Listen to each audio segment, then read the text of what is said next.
Почитувани гледачи, добре дојдовте во Урбаните вести. По спроведени консултации на 4 универзитети во Македонија, студентите денеска на тркалезна маса ги споделија препораките за студентското организирање и побараа независни и функционални студентски парламенти. Министерката за образование и наука Рената Десковска вели дека со новото студентско организирање ќе се отворат вратите на демократијата во амфитеатрите и аулите, со цел, како што рече, да се чуе гласот на студентите. Ова е првата вест за денеска, еве што ќе гледате во Урбаните вести. Презентирана физибилити студија за намалување на ризикот од поплави. Андреј Манолев е новиот председател на Советот на општина Карпош. Есенски панаѓур во градинката Авионче во општина Петровец. Се чисти општина аеродром во рамки на екоакцијата на град Скопје. Физибилити студија на можностите за намалување на ризикот од поплави во Скопскиот регион е името на студијата која град Скопје ја изработи во соработка со UNDP, а која денеска беше презентирана пред јавноста. Проблемот со поплавите кај нас стана посебно актуелен по минатогодишните поплави кои направија голема материјална штета и однесоа голем број човечки жртви. Со цел да се намалат или во потполност да се избегнат опасностите од поплави во Скопскиот регион, градот Скопје во соработка со UNDP изработи физибилити студија во рамки на проектот зголемување на урбанната отпорност со примена на ИКТ технологија за намалување на ризиците од катастрофи и климатски промени. На денешната презентација на студијата во присуство на представници од надлежните министерства, општините и еколошките здруженија беа разгледувани можните мерки кои треба да се преземат во иднина. Раководителката на секторот за заштита на животната средина во град Скопје, Цветанка Икономова Мартиновска, информира дека во Скопје не постои ризик од поплави, како последица на изливање на Вардар, поради како што рече изграденото корито на Вардар, но и благодарение на браната на Козјак. Главниот ризик за поплавување, особено на околината на градот Скопје, на Скопската котлина или Скопскиот регион, да кажеме, представува всушност ерозијата од Скопска Црна Гора, планината Скопска Црна Гора и од ерозивните подрачја на планината Водно. На планината Водно и на дело од просторот на Скопска Црна Гора веќе се изведени канали за заштита од ерозија, односно изведени се градижни захвати кои представуваат заштита од ерозија. Меѓутоа, во изминатиот период тие не се доволно одржувани, како во смисол на нивно редовно одржување, чистење мислам, но исто така и во смисол на преземање на некои реконструктивни градежни активности. Воедно, во делот на Скопска Црна Гора имаме и простори, односно порои, кои не се регулирани, па така тоа предизвикува опасност за повторно поплавување на оние подрачја кои беа поплавени во периодот на 2016 година. Сепак, Скопје не треба да се плашат од ерозија на земјиште, која представува опасност од поплави.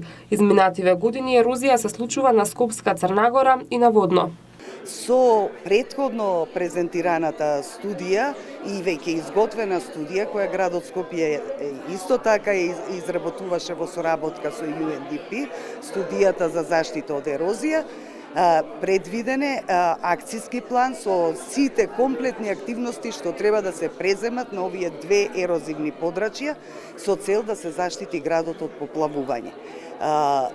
Во овој период, во моментов, заедно со агенцијата, со Центарот за Скопски плански регион, работиме на обезбедување на заеднички средства од буџетот на градот Скопје и средства од Центарот за Скопски плански регион, да обезбедиме една сума на средства за изготвување на техничка документација, која пак ќе биде основа за реализација на тие градежни активности кои се потребни за заштита на градот Скопје од ерозија. Во рамки на екоакцијата на град Скопје за расчистување на дивите депонии и јавните површини во општините, од денеска започна да се чисти општина Аеродром. Во акцијата на ова општина се вклучени од 1000 до 1500 лица, како и волонтери кои сакаат да допринесат за расчистување на општината. Екоакцијата за чистење на дивите депонии се спроведува и во општина Аеродром, во соработка со град Скопје и јавните предпријатија. Според предвидената динамика, акцијата ќе опфати целата територија на општината. Ќе се чистат 62 мини депонии, ќе се уредуваат 22 зелени површини и ќе се санираат дупки на 6 улици, кои се во надлежност на град Скопје. Во акцијата се вклучени од 1000 до 1500 лица, како и волонтери кои сакаат да допринесат во расчистувањето на општината.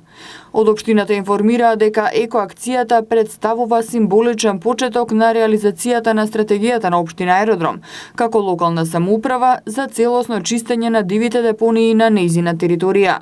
По завршувањето на екоакцијата, општина Аеродром ќе продолжи со расчистување и уредување на сите локации, како и со тековното одржување на јавните површини. Во општина Карпош денеска се одржа втората и третата седница на Советот. Советниците го избра Андреј Манолев за нов председател на Советот. Новиот председател информираше дека заедно со советниците одлуките ќе ги донесуваат честно, одговорно и транспарентно. Советниците на општина Карпош едногласно го избра Андреј Манолев за нов председател на Советот на општина Карпош. Денеска се одржа втората и третата седница на Советот, на кои советниците расправаа. Во рамките на втората седница на дневен ред беа ставени 5 точки за кои советниците дадоа зелено светло. Новиот председател Андреј Манолев за МТМ изјави дека еден од главните приоритети со градоначалникот ќе биде чистата и здрава животна средина на општината.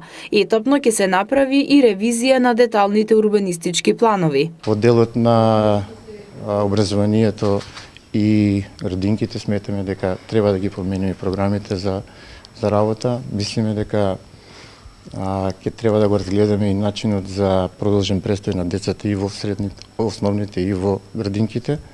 И мислам дека треба да створиме една развојна програма во делот на спортот кај што децата правилно ќе се развиваат. Во секој случај никој не треба да биде заборен.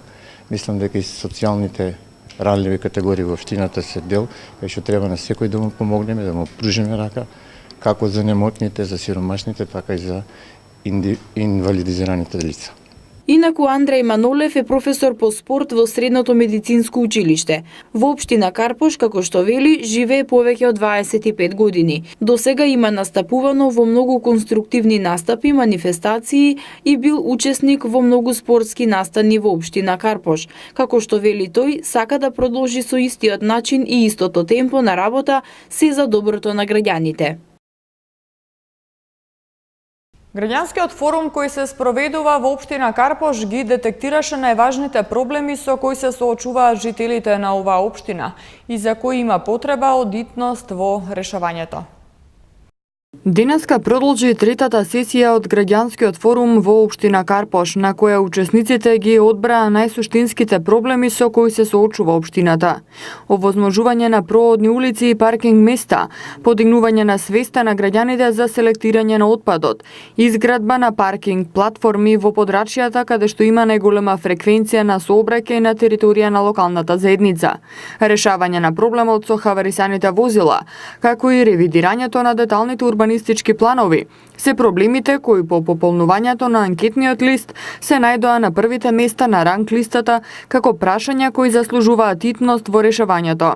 Исто така важни прашања за решавање се и промената на азбестните покриви и реконструкцијата на платото пред Порта Влае. Учесниците се согласија дека постои нужност во иднина да се организираат поголем број на граѓански форуми, на кои ќе се дебатира за потребите на локалната самоуправа. Втора година поред во новиот објект на детската градинка Авионче во општина Петровец се одржува есенски панаѓур на тема македонска традиционална храна. Средствата собрани од овој панаѓур ќе бидат наменети за збогатување на сите воспитно-образовни групи во градинката. Во детската градинка Авионче во општина Петровец се одржа есенски панаѓур на кој присутните родители и вработени во објектот имаа можност да купат од понудените продукти изработени од страна на родителите. Овој панаѓур во новиот објект на градинката се одржува втора година поред, а е на тема македонска традиционална храна, со цел да се задржат рецептите за традиционални македонски јадења. Градоначалникот на општина Петровец Борче Митевски изрази задоволство од организираноста и вклученоста како на персоналот од градинката, така и на мајките и бабите на дечињата, кои се потрудија овој настан да придонесе за збогатување на воспитниот процес на децата од најмала возраст и најави дека освен десетина дечиња кои треба да бидат сместени во групата јасли, нема други деца на листата на чекање, бидејќи со проширувањето на капацитетите на градинката овозможен е прием на сите деца кои биле пријавени за прием во градинката, а за овие десетина дечиња се чека да заврши набавката на потребниот инвентар и по нова година и тие ќе бидат згрижени. Јас сум гор што веќе традиционално секоја година правиме македонска традиционална храна, значи гор сум на сите родители кои се потрудија денеска да градинка авионче биде побогата со традиционални јадења. И ова пракса и ќе преминуваме и во иднина. Сите млади брачни парови, значи сите кои имаат дечиња, имаат кај да ги сместат овдека во населено место Петровец, значи во детска градинка авионче, значи сите деца, освен оние мали што се до годинка дена, имаме такви едно 10 деца кои се на чекање, но со набавка на кревечиња и тие дечиња, значи негде после нова година ќе бидат сместени. Значи, во општина Петровец, после на година ќе немаме ниту едно дете што ќе биде на листа за чекање. Сите ќе бидат примени и згрижени во новата детска градинка.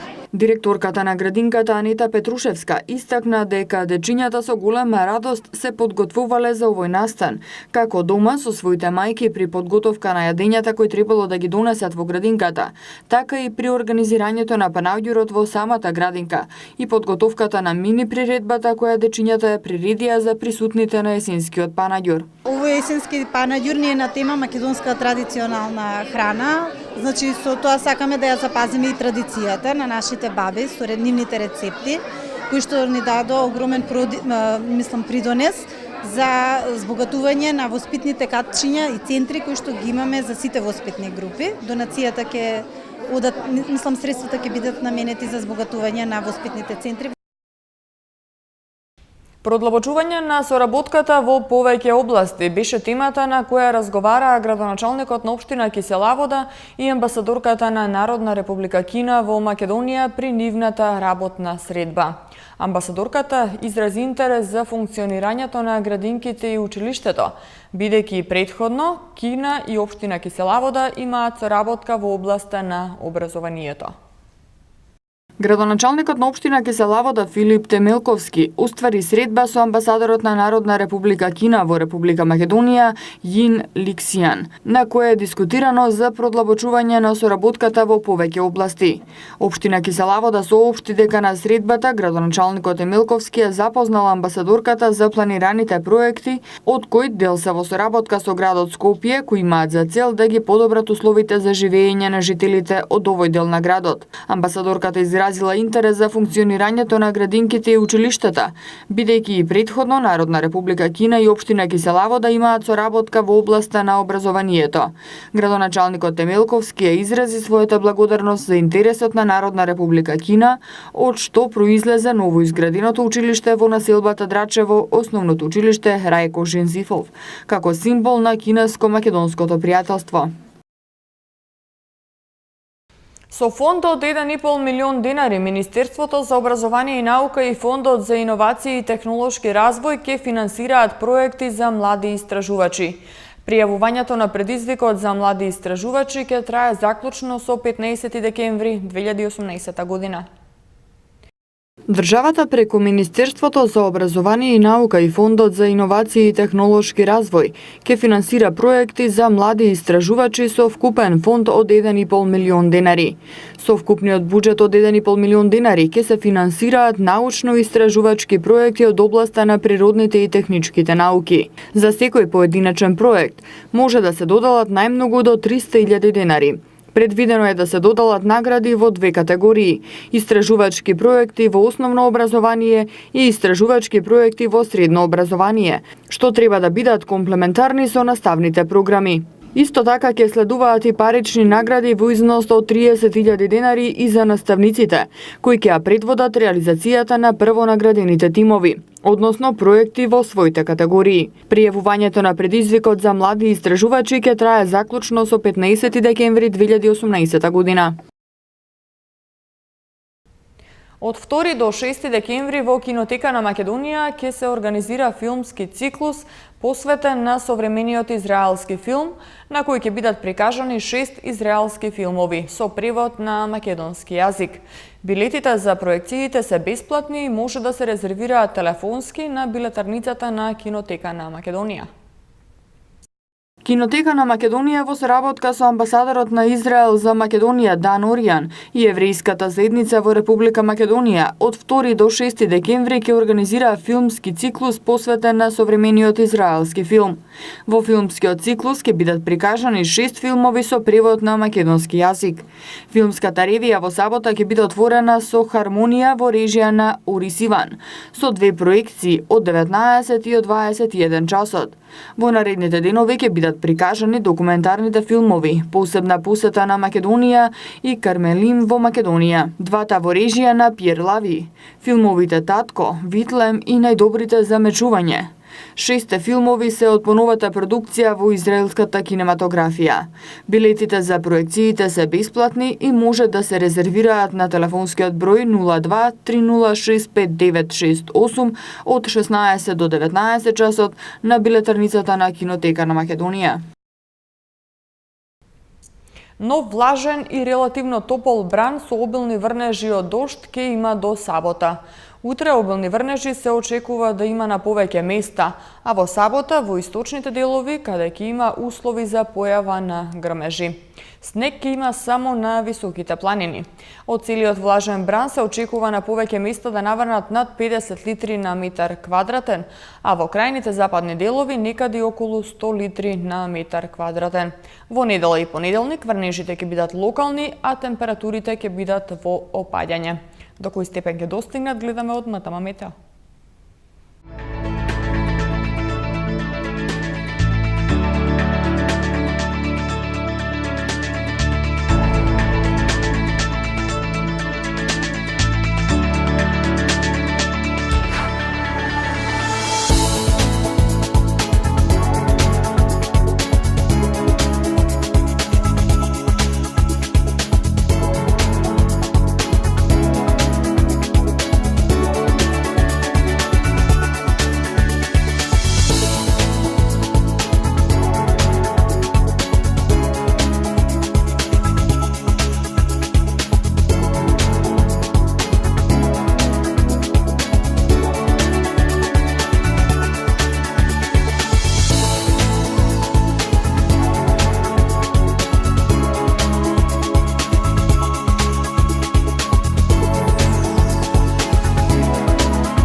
Регулаторната комисија за енергетика денеска ги објави решенијата за утврдување на тарифи за водни услуги за регулаторниот период 2018-2020 година на територија на Република Македонија.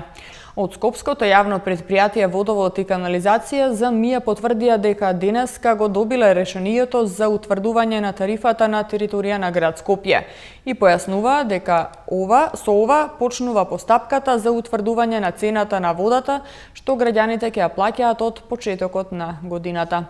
Со ова информација ги завршуваме денешните урбани вести, а повеќе информации има на нашата веб страна mtm.mk.